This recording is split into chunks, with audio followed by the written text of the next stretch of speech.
নমস্কার বন্ধুরা, আমি অপর্ণা। তোমরা দেখছো ব্লগার অপর্ণা এই চ্যানেলের পক্ষ থেকে তোমাদের জানাই অনেক অনেক অভিনন্দন আর আন্তরিকতা। তোমরা কেমন আছো? আশা করি তোমরা ভালোই আছো। আমিও বেশ আছি আর আশা রাখছি ব্লগটি ভালো লাগবে। তো বন্ধুরা, আজকে রান্নাঘরের অবস্থা দেখো। কালকে রাত্রে রুটি করেছিলাম, একদম শরীরটা এত সাথ দিচ্ছিল না, তো কি বলবো, সেই জন্যে এইভাবেই রেখে ঘুমিয়ে পড়েছিলাম। আর এভাবে রেখে ঘুমিয়ে পড়ার পরে সকালবেলা যে কি অবস্থা হয় আমার নাকানি চোবানি, সেগুলোই আজকে তোমাদের সঙ্গে শেয়ার করছি। তো ঘুম থেকে উঠে একদম পুরো কিচেনের অবস্থা খারাপ। আর ঘুম থেকে উঠে কার এরকম খারাপ অবস্থা দেখতে ইচ্ছে করে তোমরাই বলো। তো যাই হোক, কিছু করার নেই, যেহেতু রাত্রেবেলায় কিছু করে রেখে শুতে পারিনি, তো এখন করে নিতেই হবে। আর বাসনগুলোও তো মাজা হয়নি, তো বাসনগুলো দেখো এখন আমি ভিজতে বসিয়ে দিলাম।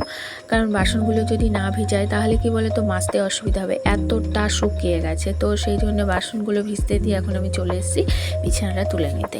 তো এবার দেখো বিছানাটা গুছিয়ে নিচ্ছি, কারণ সকাল সকাল জানো তো বিছানাটা তোলা খুব ভালো। তো যেহেতু আমি তুলতে পারি না, সেহেতু আমার না ভালো লাগে না, মনের মধ্যে একটা এরকম একটা ফিল করে যে রান্না করছি বাসি বিছানা পড়ে আছে। তো যাই হোক, আজকে দেখো সকালের বাসি সমস্ত কাজ কমপ্লিট করেই তারপরেই আমি রান্না করতে যাব। বিশেষ করে বিছানাটা তুলে, যেহেতু ছেলে মেয়ে উঠে গেছে, তো সেই জন্য বিছানাটা ফেলে রাখতে ইচ্ছে করলো না, তাই সঙ্গে সঙ্গে তুলে নিলাম। যদি এবার ছেলে মেয়ে ঘুমোয় তাহলে কিন্তু বিছানাটা পড়ে থাকে, তখন কিন্তু রান্নার ফাঁকে আমাকে এই কাজগুলো করে নিতে হয়। তো যাই হোক, দেখো বিছানাটা পুরো ক্লিন করে নিলাম। ক্লিন করে নেওয়ার পরে এখন চলে এসেছি ঘরটা মুছে নিতে। মানে ঘরটা ঝাড় দেওয়ার বদলে ডাইরেক্ট যদি আমরা এরকম বালতিতে করে জল ভরে নিয়ে এসে সকালবেলায় মুছে নিই তাহলে কিন্তু অনেকটা কাজ কম হয়ে যায়। তো এতে সারাদিন যাবে না যদিও বা, তবে হ্যাঁ, ঘর বাড়িটা সুন্দর পরিষ্কার পরিপাটি থাকবে। আর তারপরে এই বাসনগুলো মেজে যে উপুর করে দিলাম, আর এখন আমি বাসি নাইটিটা চেঞ্জ করে চলেও এসেছি। তো তার আগে দেখো গ্রিল বারান্দাটার অবস্থা একদম দারুণ। তো সেই জন্য একটু মানুষের পর্যায়ে আনার জন্য জামা কাপড় প্রত্যেকটা ভাঁজ করে রেখে দিচ্ছি। তো এভাবেই আমি ভাঁজ করে গুছিয়ে রেখে দিই, কারণ যেহেতু ঘরে সেরকম জায়গা নেই, তো এইটুকু জায়গার মধ্যেই আমাকে ম্যানেজ করে চলতে হয়। তো এরকম একটা বেলকনির মধ্যেই আমাকে জামা কাপড় ভাঁজ করতে হয়, আর এরকম একটা বেলকনির মধ্যেই জামা কাপড় যখন ভিজে তাকে মেলে আমি এইভাবে সুযোগ সুবিধা বুঝে কাজগুলো করে নিই। তো যাই হোক, ওইদিকে ভাতটা তো বসিয়ে দিলাম হতে থাক, আর এই কাজগুলো ভাত হওয়ার ফাঁকে ফাঁকে সেরে নিই, কারণ গাছে জল দেওয়া এগুলো তো হয় না না। তো চাল ধোয়া জলটা আমি ধরে রেখে দিই। তো দেখো এখন গাছের গোড়ায় গোড়ায় দিয়ে দিচ্ছি, এগুলো তো ফেলেই দেবো, তো ভাবলাম না এগুলো দিয়েই দিই গাছে। তো দেখছো ঘরের মধ্যে আমি সবজিও চাষ করা শুরু করে দিয়েছি। আর আমার মানি প্ল্যান্টটা কীরকম হয়েছে, আর বোতলের যে জলে মানি প্ল্যান্ট সেগুলো আজকে আর চেঞ্জ করে নিই, সেগুলো নেক্সট দিন মানে চেঞ্জ করে নেব, কারণ একদিনে করলে না বেশি চাপ হয়ে যায়। আর ওইদিকে অপোজিট সাইডে কড়াইয়ে জল বসিয়ে ছোলা সিদ্ধ আমার জন্য বসিয়ে দিলাম। সকালে ব্রেকফাস্ট আমার ছোলা সিদ্ধ আর আর হচ্ছে পেঁপে দিয়ে আলু পটল দিয়ে তরকারি। তো এরাই সকাল সকাল একদম ব্রেকফাস্টের ব্যবস্থা করে নিচ্ছি। তো দেখো এই যে কাটা হয়ে গেছে, আর বাকিগুলো কিন্তু কাটা হয়নি। পরে আবার হাজব্যান্ড বাজার থেকে মাছ নিয়ে এসেছিলো, কিছু সবজি নিয়ে এসেছিলো, তো সেগুলো পুরো ব্লগ দেখে বুঝতে পারবে, সেগুলো তোমাদের সঙ্গে প্রপারলি শেয়ার করেছি। আর এখন দেখো ভাতটা হয়ে গেছে, তো এদিকার কড়াই এই দিকটায় বসাবো, কারণ ওই দিকের ওভেনটা খুব একটা ভালো জ্বলে না, খুব দেরি হয়। তো সেই জন্যে যেটুকু এগাই তাই আর কি দুদিকে বসানো। আর এই যে একটুখানি পটলটা ভেজে তারপর পেঁপে আলুটা দিলাম, কারণ পটলটা একটু না ভাজলে এবার খেতে ভালো লাগে না, গ্যাস গ্যাস করে। আর লবণের দানে থেকে লবণটা ফুরিয়ে গেছে, তো এই যে লবণটা এখন ঢেলে নিলাম, আর লবণটা ঢেলে রেখে দিলাম। তেলটাও বাড়ন্ত ছিল জানো তো, তেলটা আর ঢালা হয়নি, তেলটা পরের দিন ঢেলে নেব। আর এই যে তরকারিতে জল অ্যাড করে দিয়ে এখন সবজিগুলো তোমাদের সঙ্গে শেয়ার করে দিচ্ছি। সকাল বেলাতে মানে ভয়েসটা দিচ্ছি, তাই আর নামটা নিলামই না। আর এই যে দেখো কিছু মাছ, আর হচ্ছে কচু, আর দেখতেই পাচ্ছ করলা, পেঁয়াজ, তো এই আর কি। আর তরকারিটা হয়েও গেছে, আবার এদিকে নামিয়ে নিলাম। মাছটা ভাজতে বসিয়ে দিয়ে মাছের জন্য কাঁচা কলা আর আলুটা কেটে নেব, কারণ কাঁচা কলা আলু দিয়ে মাছের ঝোলটা করব, তো তাই। আর এই যে এখন হচ্ছে মাছগুলো ভাজা বসিয়ে দিচ্ছি, আর কড়াইটা ভালো করে গরম করে নিয়েছি, নাহলে না তলাতে মাছ লেগে যায়, আর মাছ উল্টা দেখলে পুরো ভিজে যায়। আর দেখছো সকাল সকাল গরুগুলো কেমন হামলাচ্ছে, মানে রাত্রি ভয়েস দিতে পারেনি, তো একদম সকাল সকাল ভয়েস দিয়েছি, তো সেই জন্যে। তো দেখো মাছগুলো ভাজা হয়ে গেছে, এবার তুলে নিলাম।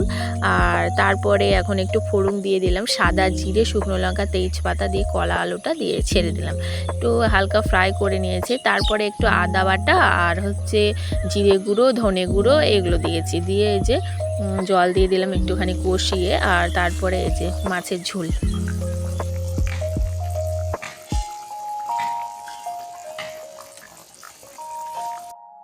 মাছের ঝোলটা নামিয়েও নিয়েছি, নিয়ে এই যে এখন কৌটা কাটাগুলো গুছিয়ে নিচ্ছি, কারণ একটু তাড়া আছে। মেয়ের পরীক্ষা তো আজকে, তো ওই যে বোর্ডের যে একটা পরীক্ষা হয় না, বৃত্তি পরীক্ষা, তো সেই পরীক্ষাটা আজকে আছে, তো সেই জন্য একটু তাড়াহুড়া করছি যে তাড়াতাড়ি প্রপারলা মানে কাজগুলো গুছিয়ে রেখে যাতে স্কুলে যেতে পারি। ছেলেকে বাড়িতে রেখেই যাব, ওকে একটু মোবাইলটা দিয়ে যাব যাতে ও কার্টুনটা দেখে, সেই মতো দিয়েও গেছিলাম।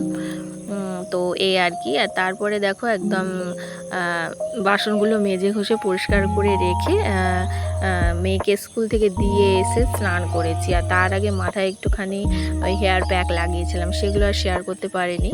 তো তারপরে এখন সন্ধেবেলায় চলে এসেছি সন্ধেবেলায় টিফিনের ব্যবস্থা করতে, মানে মুড়ি, পেঁয়াজ আর কাঁচা লঙ্কা দিয়ে মেখেছি, চানাচুরটা ছিল না। তো যাই হোক দেখো, ছোটো বাটিটায় নিয়ে নেবো আমরা 3 মা চায়ে, আর থালটাই হাজব্যান্ডকে দিয়ে দেবো। তো সেই মতো দিয়েও দিলাম, দিয়ে এখন ছোটো বাড়িতে আমরা 3 মায়ের ছায়ে খাবো। তো খুব একটা তো সন্ধেবেলায় টিফিন করি না, যেহেতু 8টার দিকে ডিনারের ব্যবস্থা, তো সেই জন্য এইটুকুটাতে 3 মায়ের ছায় হয়েও যাবে।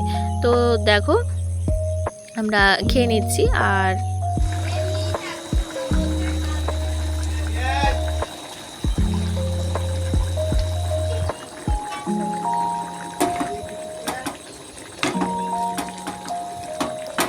এদিকে রাতের খাবারের ব্যবস্থা করতে তারপরে চলেও এসেছি।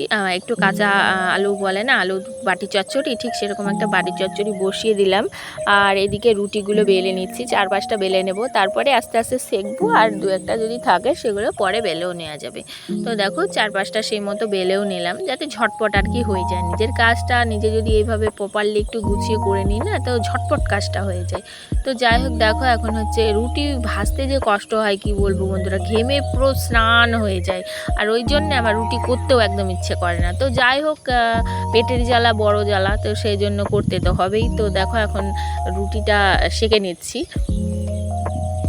তো এইভাবে আমি সেঁকে নিই একটা একটা করে ভেজে নেওয়ার পরে, তারপরে যখন লাগে তখন আবার বেলেও নিই। তো এরকম কাজের ফাঁকতালে কাজগুলো করে নেওয়ার চেষ্টা করি। আর রুটিগুলো দেখছো একদম দারুণ ফুলছিল, প্রত্যেকটা রুটি একদম এরকম দমকা ফুলেছিল। আসলে কি বলো তো, রুটি করার মেন হচ্ছে ময়দা মাখা। যদি ময়দাটা সুন্দর মাখানো হয় না, তাহলে কিন্তু ফুলবে না, যেটা আমি আগে একদম করতে পারতাম না। মানে অনেক কষ্ট করে আমাকে এভাবে শিখতে হয়েছে, অনেক কথাও শুনতে হয়েছে। তো যাই হোক দেখো, আজকে রুটি ভাজা দিয়ে ডিনার দিয়ে আমি পুরো ব্লগটি শেষ করছি। মানে সকাল থেকে রাত্রি 8টা পর্যন্ত কী কী কাজ করলাম সবগুলোই তোমাদের সঙ্গে শেয়ার করলাম। তাহলে চলো আজকের মতো এইটুকুই, দেখা হচ্ছে আগামীকাল। ততক্ষণ তোমরা সকলে খুব ভালো থেকো, সুস্থ থেকো, অতি অবশ্যই কিন্তু আমার কথা একটু ভেবো। আর দেখতে কিন্তু ভুলো না ব্লগার হওয়া পড়না এর চ্যানেল। নমস্কার।